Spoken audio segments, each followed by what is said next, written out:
আসসালামু আলাইকুম রহমতুল্লাহি বারাকাতু। কেমন আছেন সবাই? আশা করছি ভালোই আছেন। তো হচ্ছে গতকালকে রাতে আপনাদেরকে দেখাইছিলাম যে চার্জে দিছিলাম গাড়িটা। চার্জে দেওয়ার পরে যখন ঘুমাইছি, ঘুমানোর পরে আমি প্রায় ১টা বাজে ১টার সময় আব্বু আসছে। আব্বু এসে কই টিপা হয় চার্জার কয় না বন্ধ করা। পরে বললাম চার্জার বন্ধ করা তো না, চার্জার তো চার্জ দিয়ে ঘুমাইছি। পরে ঘুম থেকে উঠলাম। উইঠা দেখি যে চার্জারটা পুড়ে গেছে। ঠিক আছে? এখন ভাগ্য খারাপ হলে যা হয় চার্জারটা পুড়ে গেছে। মনে করেন কম করে হলেও ২৫০০ ৩,০০০ টাকার মামলা। সেটা তুই গেলেও। সকালবেলা উইঠা যেদিন গাড়ির চার্জ থাকে না বা যেদিন গাড়ির ভাড়া থাকে সেদিন ভাড়ার অভাব হয়নি। চার্জ না থাকলেও ভাড়ার অভাব হয় না। ভাড়া থাকলেও ভাড়ার অভাব হয় না। প্রচুর ভাড়া থাকে।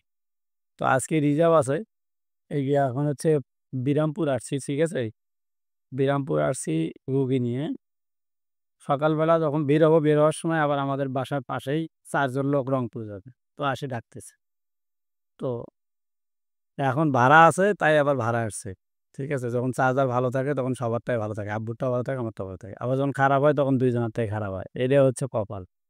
যখন যেদিক দিয়ে আসে তখন পুড়ে আসে। আর যখন আসে না তখন পুড়ে আবার যায়। এরকম হচ্ছে কথা। এখন এই জায়গায় আসছিলাম, এটা হচ্ছে মসজিদ, আমার পেছনে যেটা দেখতেছেন। বাথরুমের চাপ দিছে, বাথরুমে গেছিলাম। যে অবস্থা বাথরুমের একবারে নোংরা, খুব বাজে অবস্থা। ঠিক আছে?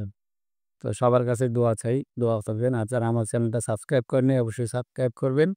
আর যারা ফেসবুকে এখনো যুক্ত হন নাই অবশ্যই যুক্ত হয়ে যাবেন। আর আমার ফেসবুক পেজ এবং ফেসবুক আইডি এবং অন্য একটা ইউটিউব চ্যানেল আছে, সবগুলোর লিঙ্ক আমার কমেন্ট বক্সে দেওয়া থাকবে। সবাই দেখতে পেয়ে যাবেন এবং ডিসক্রিপশনে পেয়ে যাবেন চ্যানেল। জন্য দেওয়া রইলে ভালোবাসা রইলো। এই পর্যন্তই। দেখা হবে পরবর্তীতে অন্য একটা ভিডিওতে। ভালো থাকবেন। আসসালামু আলাইকুম ওয়া রাহমাতুল্লাহ।